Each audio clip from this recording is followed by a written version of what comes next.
this evening is on Sacramentals. And I think this belongs to you, if you want it. I'll put it right here. I looked up the definition of sacramentals in the Catechism of the Catholic Church. And I would suspect that people like Michael Schneider would find this a very interesting book to read.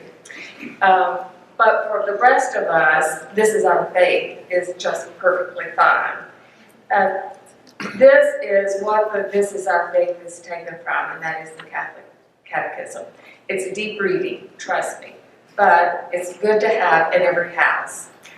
The definition of sacramentals: they are sacred signs that prepare us to receive the grace that comes out of the sacraments and to sanctify different circumstances of our lives. We do need to be careful about mistaking sacramentals for sacraments, because sacramentals are signs and things that enhance our road toward the sacraments and enhance our relationship with God. So the best way to talk about sacramentals are to describe sacramentals, to talk to you about specific things, prayers, words, that type of thing that are sacramentals, so that you can distinguish them from sacraments. Sacraments are the mixture of matter and Holy Spirit. Okay? They confirm grace. A sacramental does not confer grace on an individual. What a sacrament does is, as you observe a sacrament, it is pointing you towards Christ. It is keeping in your memory, in your thoughts, your final destination, which is to be with Christ.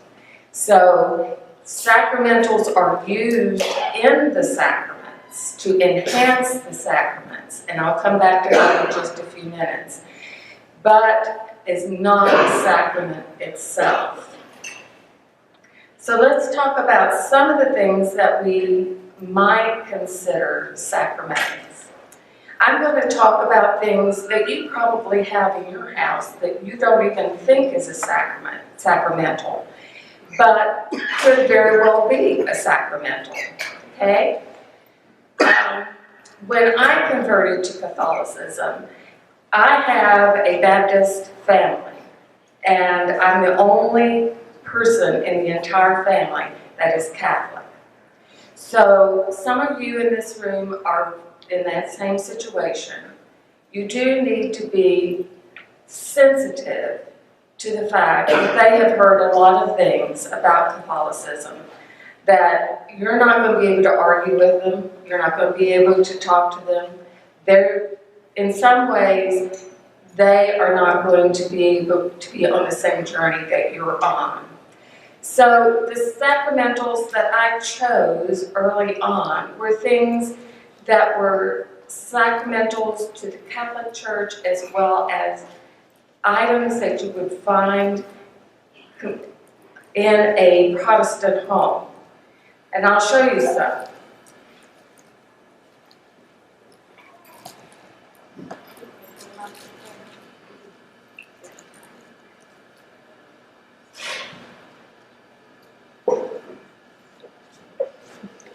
Okay, these two pieces, the one on the left, this is Vanna White, by the way.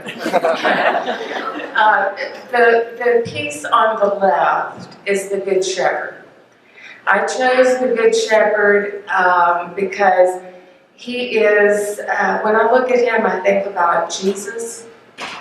I think about his love for us, his sheep. And I knew that this was something that my family could relate to as well.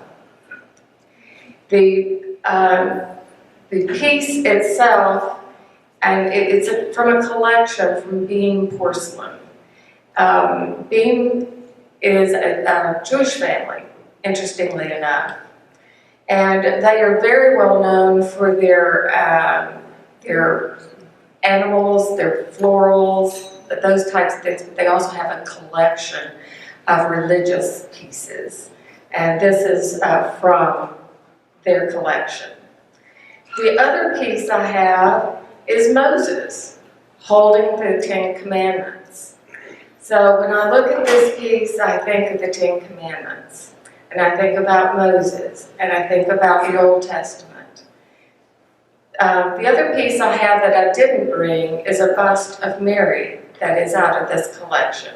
They're all in white bisque and quite lovely. They have nativities and all kinds of things. Okay, the other piece I have, I don't think we're going to be able to lift that one up to be able to show you. But it's a creche, and it's by Fontieni, and it's my husband's. And it's a lovely, lovely piece. Many times St. Mary's Bookstore will have Fontieni come right before Christmas to have an open house. I don't know whether they did that this year or not. Did they? Have they already done it? Anyway, when you go down to St. Mary's next week, when you go down to the lower level, you will see some exquisite pieces from Fontieni. And these, now I just imagine how many Protestant homes have a nativity scene. We have two in our home. We have this one, and then we have one up on the mantle that I didn't want to take down and bring. That's okay. So, yes, what I do want to say is there is traditions in the Catholic families about the fact that before Christmas, when you set out your nativity, baby Jesus is not in the manger. Baby Jesus is not in the manger until Christmas morning. So, the nativity is out, it's ready, and then on Christmas morning when you get up, the baby Jesus is in the manger. Also, a lot of my friends that are Catholic celebrate the birthday of Jesus on Christmas Day. They bake a cake for the children and for baby Jesus. And so it's focusing on the destination, which is Christ. What else do I have over there? The picture that I have of the Last Supper. This is out of my husband's office at home. I hope he doesn't miss it. I took a few pieces from him. But, you know, I just remember growing up seeing pictures of the Last Supper in my family's homes. And so this sort of transcends both the Protestant and the Catholics. Another one that we find in Protestant yards are St. Francis. My sister said to me, she's Methodist, and she said, well, I guess y'all blessed your animals. This was the Feast of St. Francis. She said, well, I guess you've blessed your animals. And I thought, well, no, we didn't do that. But I didn't say too much about that. But the thing about St. Francis, he's pretty amazing because nobody thinks of him as purely Catholic. But he is, you know, I mean, he was born into a Catholic family. He was born wealthy. He gave all his wealth away to follow Christ. And when you look at St. Francis, you don't think about the birds and the animals. You think about what he gave so that he could follow Christ. So he is pointing us towards Christ. Okay, now I'm going to show you something that's probably sort of really not in this configuration, and that happens to, yes, that's it. She knew. Okay, this is an Advent custom, and it is the 24 days of Advent leading up to Christmas Day, and each door. I use this in sort of a way to teach my children how to count and how to read and that kind of thing. Okay, you open a door each day, and underneath is something. And some people, maybe just a piece of candy. I got carried away and did some elaborate things, which I don't recommend you parents to do. But I also used it to teach them to read. And I would put in there, okay, go to the washing machine. And when they got to the washing machine, I would send them to the dining room table. And when they went to the dining room table, I would send them to someplace else. And finally, they would find whatever it was the gift was going to be. So they had to chase all over the house to find it. Okay, so this one, I think, is pretty secular. But it's a fun thing to have in anticipation of the coming Christmas. Now, a better one yet. This is a gift from Julie Craven from St. Mary's Bookstore. I hope she told you about all this stuff. She didn't. Okay, well, anyway, this is an Advent calendar too. And it has the same number of days, but when you open the door, it has scripture behind it. So to me, this is sacramental. That is borderline. But it had been blessed. And so the question would be, what would be the difference between having a sacramental blessed and a sacramental not blessed? Well, it depends on your intent. If that sacramental is intended to lead you to Christ, have it blessed. If it isn't, then don't have it blessed. It's pretty simple. All of these sacramentals that are lying right here have been blessed. These were gifts from Julie. And I really should have said this in the beginning. I need for all of you to listen very carefully because there's a test at the very end. And for the test, you get to take home these gifts from St. Mary's Bookstore. Okay. So that's talking about the home. And I'm going to ask Dolly a little bit later to lead us into something that is much more Catholic, if you will. I have a few things up here that are much more Catholic. Well, in fact, I think we'll just do that now. I think that since we're on this train, we'll go through it I have a couple of things that I want to pick up and show you. One happens to be my rosary. This rosary I bought very shortly after I became Catholic. And it's sterling silver. And I bought it at St. Mary's. I buy everything at St. Mary's, so I don't need to say that name too many times. Okay, so anyway, this rosary was blessed by Father Morgan, who gave me instructions before I came to the Catholic Church. This rosary has now been with me for 30-something years, and it's a very special rosary to me. And of course, the patina is a lot different than what it was when I bought it. But it is a beautiful rosary, and I treasure it. And when I look at it, I have lots of memories of praying that rosary, praying at the chapel, praying at home, praying in the car on my way to work. That rosary has been with me for a very long time. Another piece that I bought for my husband as a gift, which I don't think he appreciated too much, but I did anyway, is the crucifix. Now, he appreciated the crucifix, don't get me wrong.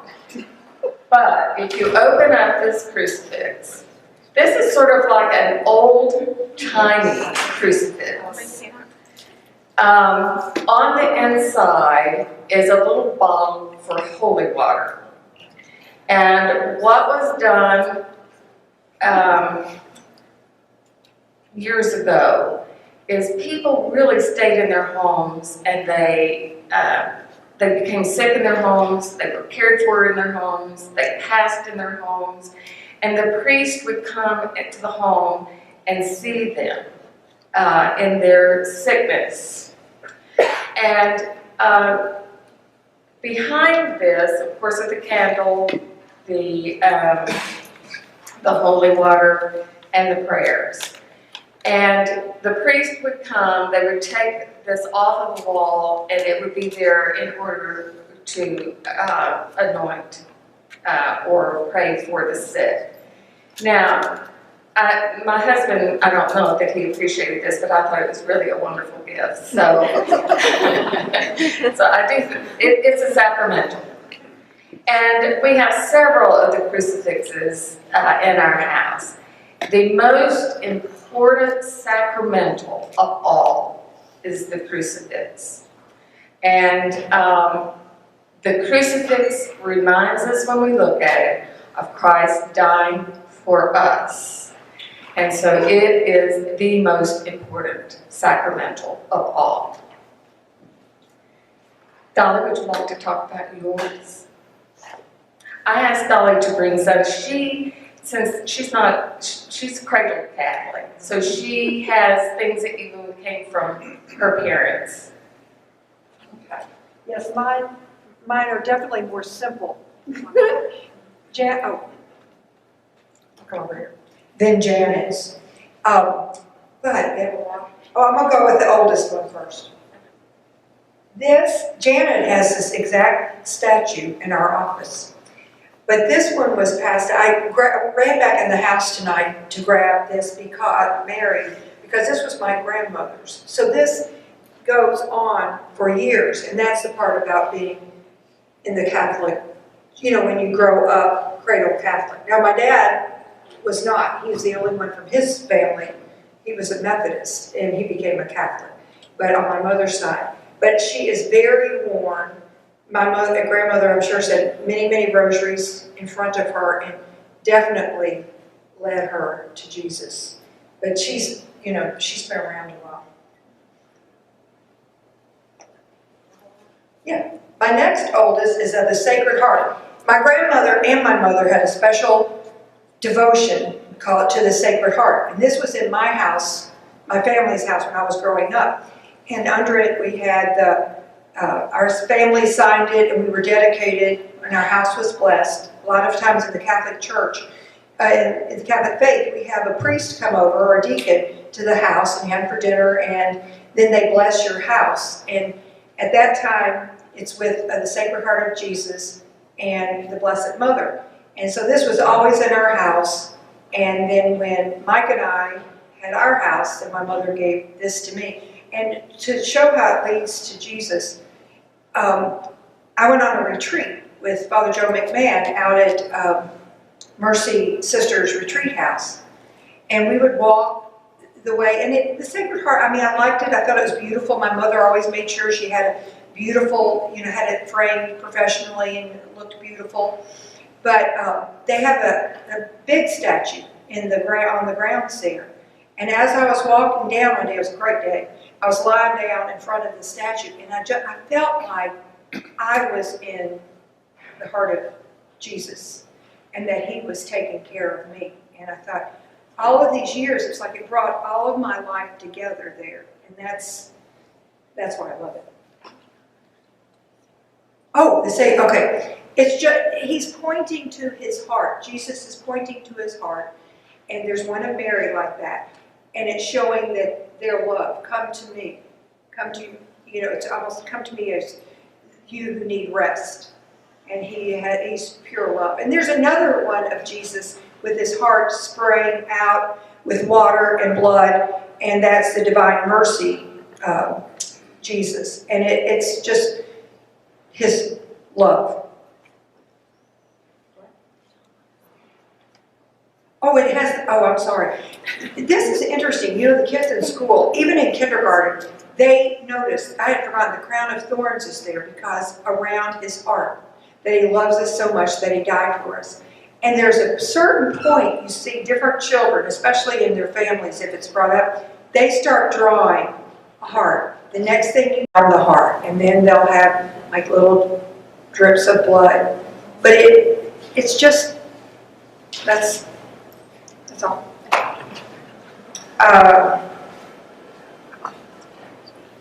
My next older piece, I brought this because I've seen lots of these in different places. We had one in our house growing up. I have no idea what happened to that one. But I went back to Chattanooga to visit my mom's friend. Is this too long? Am I too long? To visit a friend, my mother's best friend. And she had moved to a retirement home. And she picked up from me, from her house, this. and gave it to me. And it means so very much because she and my mom were definitely, they didn't talk about anything bad, but they prayed about everything. And it just, they loved the Blessed Mother, and they said the rosary together and for each other's children, which I was one of and needed it. And that's why it's precious. And those things, it's not only your family it passes down from, but your friends, you're surrounded. And that is one of the cool things, like Michael said about St. Henry's, that we have this and that we are sacramental son leading others to Jesus. Okay. Oh. This, you might need to hold this. All right. Oh, you do? When my mother was dying with cancer, it was right before I moved to Nashville, 26 years ago. And she had a friend that did ceramics. And so she made this for my mom. Let me show you this. Baby Jesus comes out. And the one part that we're sick that we don't know what happened to it, because it stayed after my mother died, then it stayed with my dad. And then sometime then I got it. But I don't know, she had made like a cloth baby Jesus. And she told my mom that every time that she was feeling really sick, was feeling really bad, she said to take Jesus out and then to put the baby in there, the cloth baby, and that was her, that Mary was holding her in her arms. And so that was another friend of my mother's that did that. So I remember the story, but I don't have the baby. So that's already 30 years old. Okay, now this one I had to bring. All of you do not know my daughter Kristen, but some of you do. And she has special needs, but she doesn't have them in social needs. You'll meet her at the dinner. And she'll come up and she'll talk to you. I think she was talking with the Renzies the other day when we were checking in and checking out that they was well in the middle and, what she had gone there. But it's so funny that she has she just can see things that we all can't see. And she, right away on her own, before she was confirmed, chose the little flower to be her saint. You choose, when you are confirmed, and you will do this too when you're confirmed, you choose a saint that means something to you. Well, Saint Therese, the little flower, her name, she called herself the little flower. There's a book that she wrote, an autobiography, because she felt, it almost sounds egotistical sometimes, she felt that she was God's little flower. To name yourself the little flower of Jesus, but she was. And when I taught my kindergartners, what I would tell them is that she did little things for Jesus. So you don't have to be Mother Teresa who goes all over, or someone who dies. She died at a very young age, but she was a religious sister. But this is Kristen's, and I took it down and put it on the table, and she saw it today, and she said, "This is mine. Where are you going with that?" And I said, "Well, I want to take it to RCIA tonight and tell them about it." And she said, "Well, just bring it back." All right. And then this is, I think I've told you, I have a sister that's a Dominican sister. Well, she goes to Europe and brings back nice things for me. And so she brought back and this is a sacramental, but I use it in my house as, a piece of art, but it's the angels. And so some things are as simple as this. When you travel sometimes and you go to places that are religious, you can get just a poster, and if it lifts you, it is a sacramental. And I just got this ring at Michael's. But anyhow, you can see it's important in all of our family. I think that's all I have. Oh, well, no, I guess a medal. We didn't talk about medals being sacramentals. Because this medal is, when you go to St. Mary's, look at their medals. There's so many. This is from St. Mary's, which I actually gave my son, and now I'm wearing it. But anyhow, they definitely, it's just something you could feel when you're maybe in a situation that you're not feeling so good, and it just, you know that Jesus is near, and Mary is there. And this is actually a four-way, is that what it's called? Scapular four-way. And it has the miraculous medal, I'm looking at Ginger. Miraculous medal has Jesus, has Mary. This one has the Holy Spirit. But anyhow, medals are also sacraments. Oh, this is a sacramental. This is a brown scapular. And children, when they're in second grade, or when, I shouldn't say second grade, when they make their first communion, usually one of the gifts they get is a brown scapular. And it has Mary and Jesus. And it has a lot of things that I'm not even familiar with. Can you tell us, Ginger? Ginger. Put me on the spot here. Well, and Yeah, I wasn't quite clear with this. you'll see children, teenagers, adults that wear scapulars, and one of the things is cloth. And what I remember reading from it is one of the things is to draw you to modesty, because you cannot wear it and wear things that are very skimpy or revealing. But I can't. It's for protection. Okay. Oh, Ann, good. Well, the word scapular is from the Latin shoulders, and so it's this is just from my memory, growing up Catholic, but it comes scapular with your shoulders, and so it's a very small version of a habit that the monks and the friars would wear, and you're wearing this around your neck. And the sisters, they have a scapular also. They pick it up. You'll see them when you go, if you go there for prayers or mass, there's a time in which they kiss their scapular. So that's it. And if you wear one all the time, then you will, when you die, you will die. I don't know if you go die a happy death, yes. And I don't know which order it is, if it's Franciscans or Mount Carmel. And it was given to. Oh, good.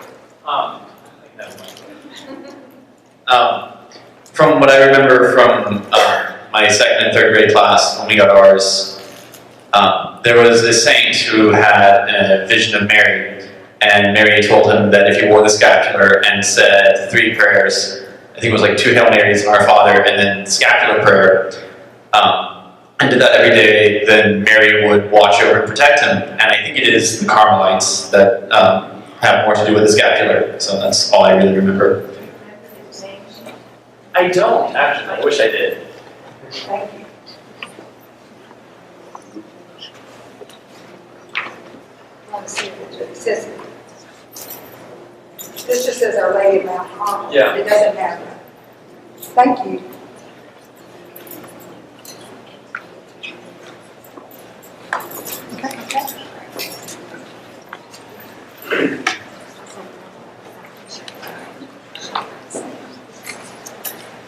I just want to mention one thing about the scapulas and the medals and that kind of thing. I've heard some people say, and my grandparents were straight off the boat from Ireland, so my grandmother said the rosary every day, and I mean, when we would travel, we lived here in Nashville and she lived in New York, and whenever we would arrive at her house, I mean, the next thing you know, we're soaked in holy water, and she's doing this and doing that, and but she had a third grade education. And so her, these little rituals that she had obviously meant a lot to her, and she felt like she just, it was very deep, for her it was a very deep spiritual thing. And sometimes I look at some of the things that she used to do, and I would perceive it as kind of superstitious. But that's not really the point. The point is that, we have all of these medals and scapulas and all of these things just to remind us of, where we came from and where we hope to return to.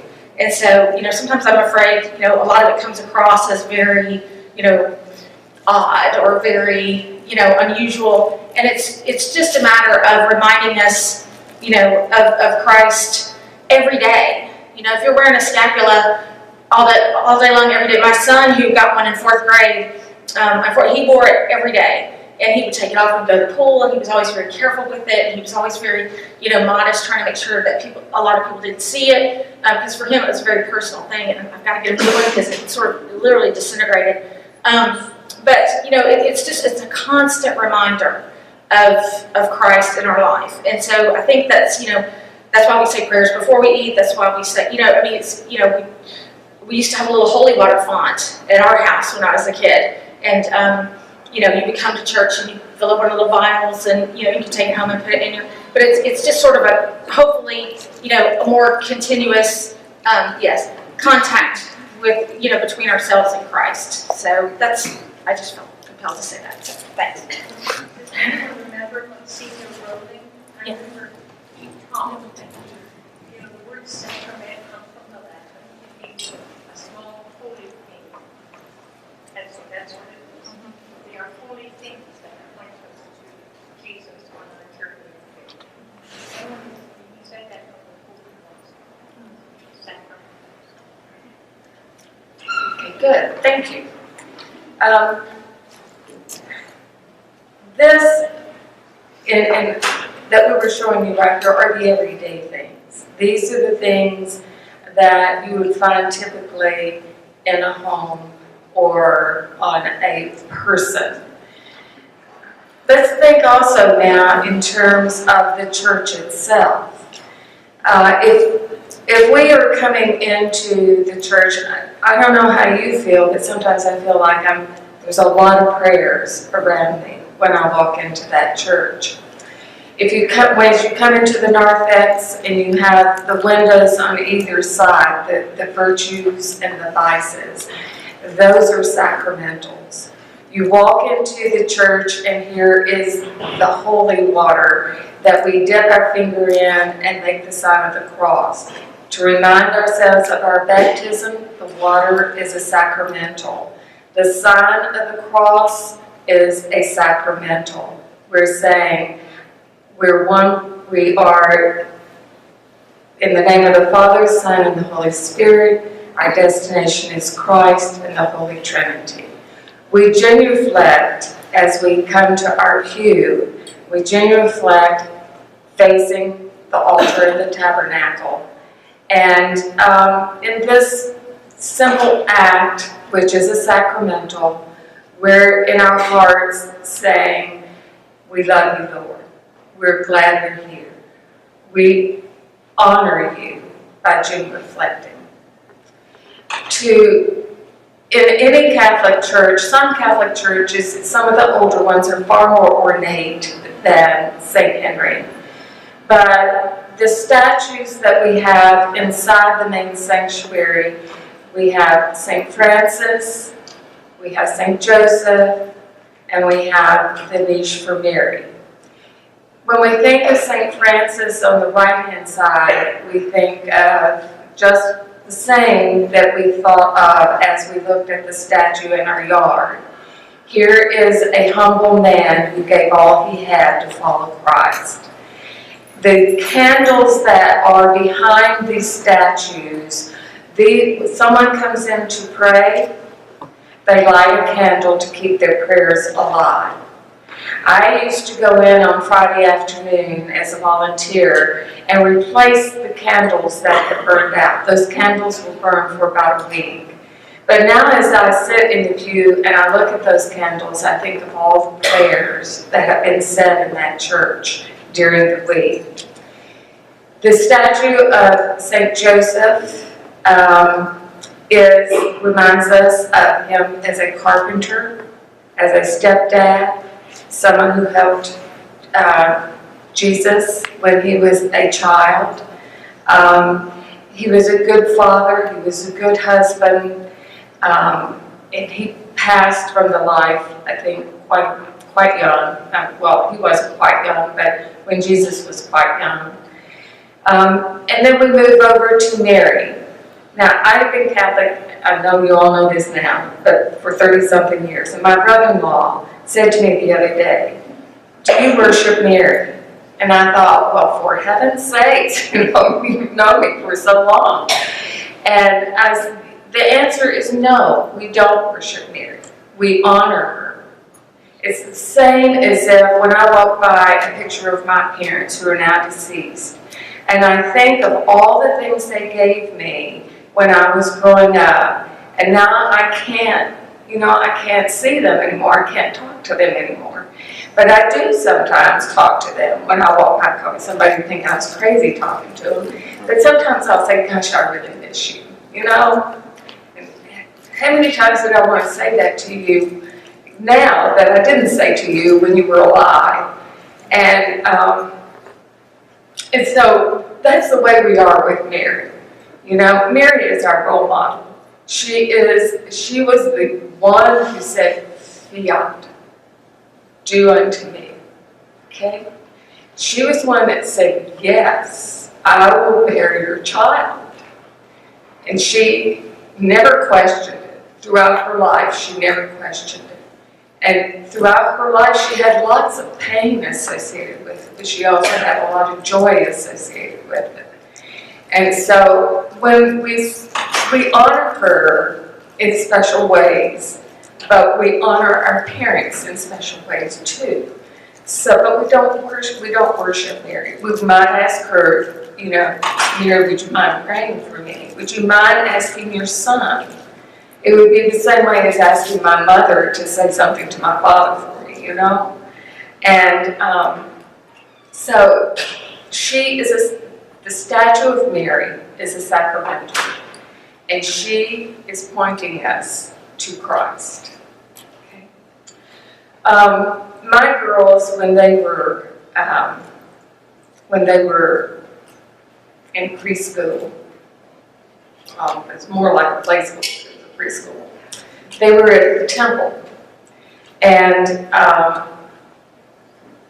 on Fridays they celebrated Shabbat, and so I, as a volunteer mother, went to Alpha Bakery and would get the challah bread for the families so that they would have the challah bread for their evening meal. And on occasions, I would go and celebrate Shabbat with them on Friday because I wanted to be with the girls. When they graduated, now this is really cute. I mean, here they were just 4 years old. When they graduated, they had on these blue gowns and the blue hats that wouldn't stay on with the tassel that went everywhere. But we were in, and I don't know what the Jewish people call it, but it was very much like a sanctuary, just like we have now, you know, with the altar and so forth. Because a lot of our traditions come from the Jewish traditions. But behind the altar is the tabernacle, and inside the tabernacle is the Torah. And the Torah, I mean, that was pretty awesome when they opened the tabernacle and took out the Torah and read from one of the books, from the first 5 books of the Old Testament, which we call the Pentateuch. But we share this in tradition. They had sacrifices on the altar, just like we have a sacrifice at Sunday Mass on the altar. So a lot of our traditions have been handed down, you know, through the centuries, and we incorporated some of those traditions into our traditions. When we think of sacramentals, we wouldn't think sometimes of, you know, like the lectionary is a sacramental. When we read these scriptures on the Sundays, you know, the lectionary itself is a sacramental. The book where the priest reads the prayers, that book is a sacramental. When they read the book and they make the sign of the cross on the forehead, on the lips, and on the heart, so that we may hear proclaimed from our heart. That's a sacramental. The altar cloth is a sacramental. So we use sacramentals in many, many, many ways. We use sacramentals to enhance the sacraments. Let's take, for instance, baptism. The vestments the priest wears, the water that is used to pour over the child, the candles that we use, the prayers, the oils of the catechumen and the oils of the chrism. Those are all sacramentals. So if we reach broader, on a broader scale, one of the things that comes to mind to me is the Sistine Chapel. Now, on the ceiling of the Sistine Chapel, Michelangelo in the 1500s painted, and some of these pictures, artists have studied, we have studied in history. We have pictures in our homes of some of these paintings on the Sistine Chapel. The one that really connects with me is the one where in the creation of Adam. Remember the hands, where the hands of God and the hand of Adam is getting ready to touch? That was created by Michelangelo in the 1500s. And who of us in this room has not looked at that picture and been in awe of what Michelangelo did 500 years ago? So the other piece that I brought with me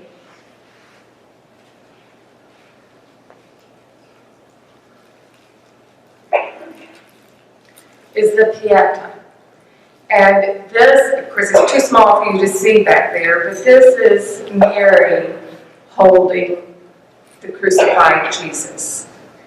This was actually made by Michelangelo, and it was made for the tomb of one of the popes, but it never was put on the tomb of one of the popes. It sits in a room right as you go into the Vatican. Every once in a while we'll hear somebody say, well, there's a lot of riches at the Vatican. And I look at it a little bit differently. They're holding precious pieces for our generation and future generations. And these are sacramentals that point us all to God.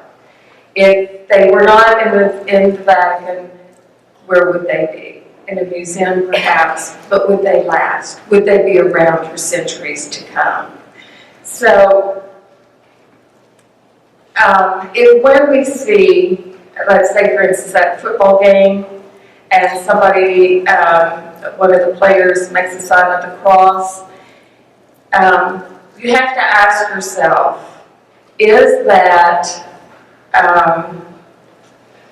is he doing that because he's superstitious and he thinks if he makes the sign of the cross that he can make this touchdown or make this goal or whatever?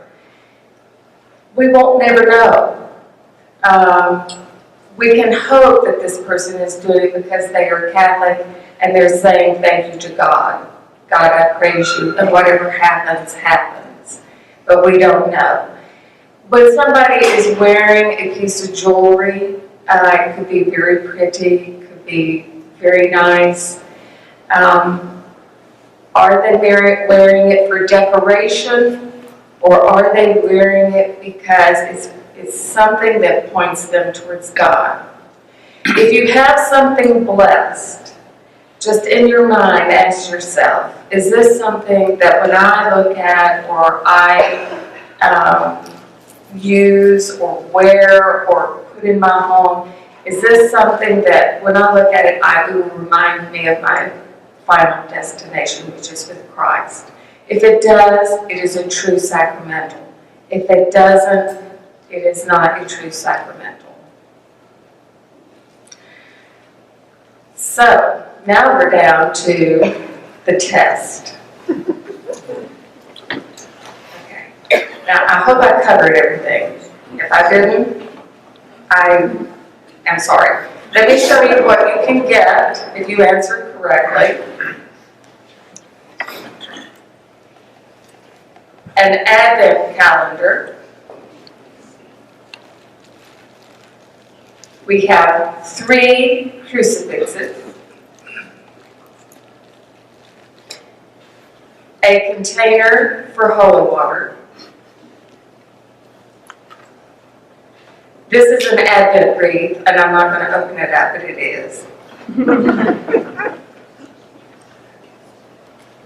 Julie Cragen's book on visiting Mary, and these are the shrines, thank you, all over the United States that she visited.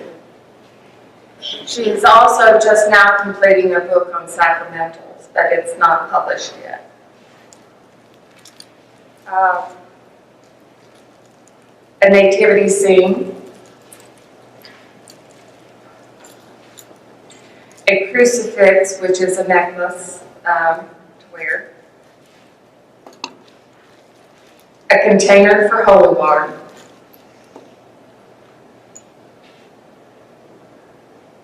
St. Francis, a medal,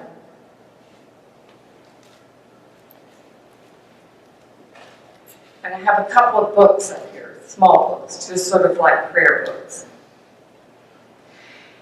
For those of you who do not win something, at the table at the back, Julie gave us rosary beads for each of you. So you can pick those up on your way out. Now all of these are blessed. I had my husband bless them this afternoon before I brought them over, so that these are sacramentals. Okay? So the first question is, All right, real quickly, this is just a tradition. It's not something you have to do, but, you know, I'm a kindergarten teacher, so I'll come back. If you have something holy, one of the sacramentals, and especially if it's a medal, a rosary, smaller things that happen, sometimes you drop, I would tell it, because I learned this from my mother, passed down, out of the respect that you would kiss the object, just, you know, so that you just are careful with it, because it is holy.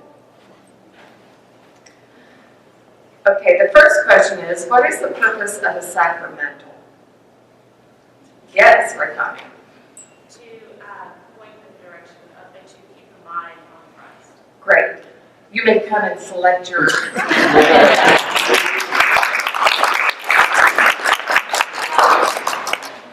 Who can name 5 of the 7 sacraments? Yes. Okay, baptism, reconciliation, anointing of the sick,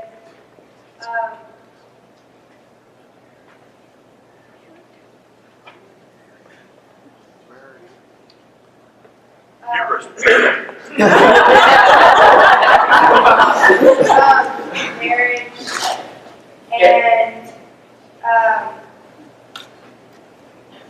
and the Eucharist. Yes.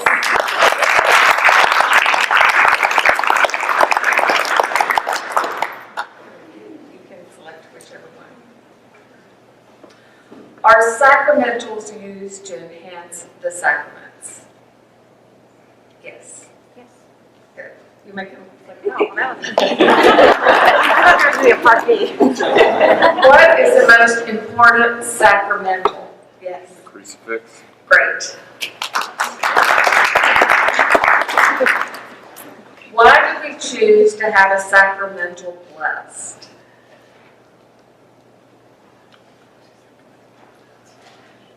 Stephanie? To bless it is an effort to get closer to God. Yes, to remind us of our destination, yes.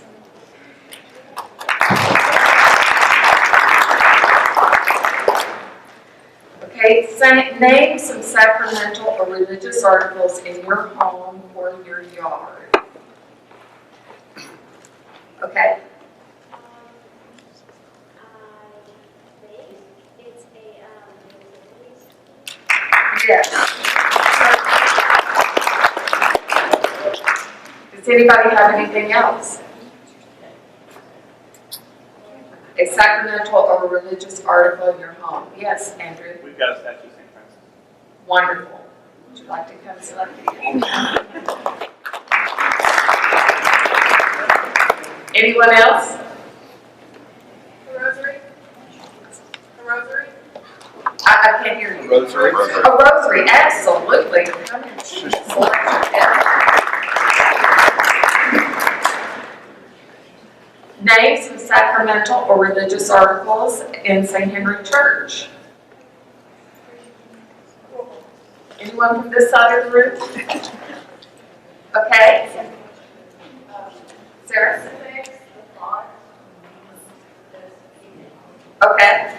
select your gift. Anyone else? Yes, The windows in the northlands. absolutely.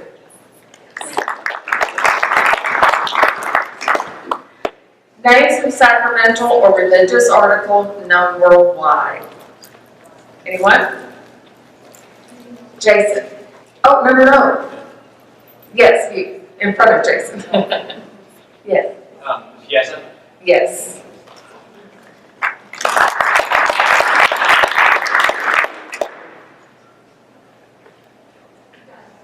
I know you're pointing at someone, but I can't tell you who. Next to Dolly, who's got a hand up there. Yeah, oh, okay, yes, Mavis. Yes.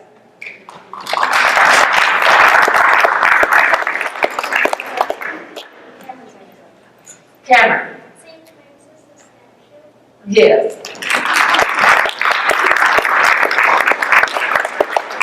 Anyone else?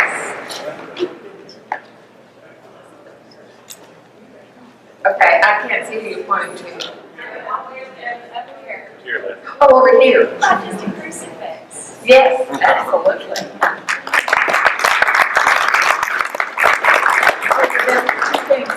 We have one more blessed article. Does anybody else have one more thing from the church? Worldwide.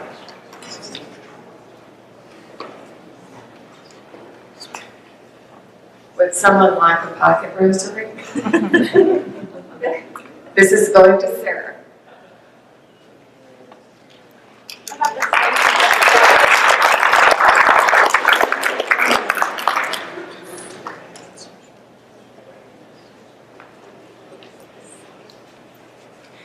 As I mentioned early, Dolly was trying to remind me that the sacramentals are not meant to be used other than for their intended use.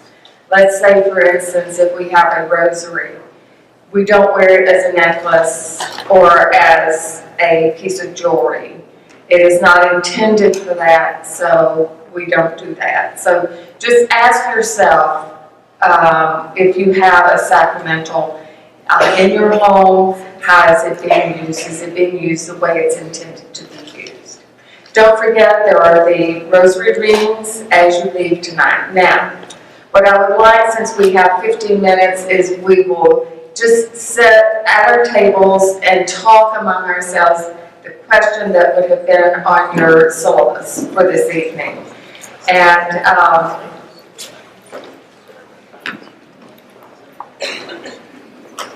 And then we will adjourn, okay?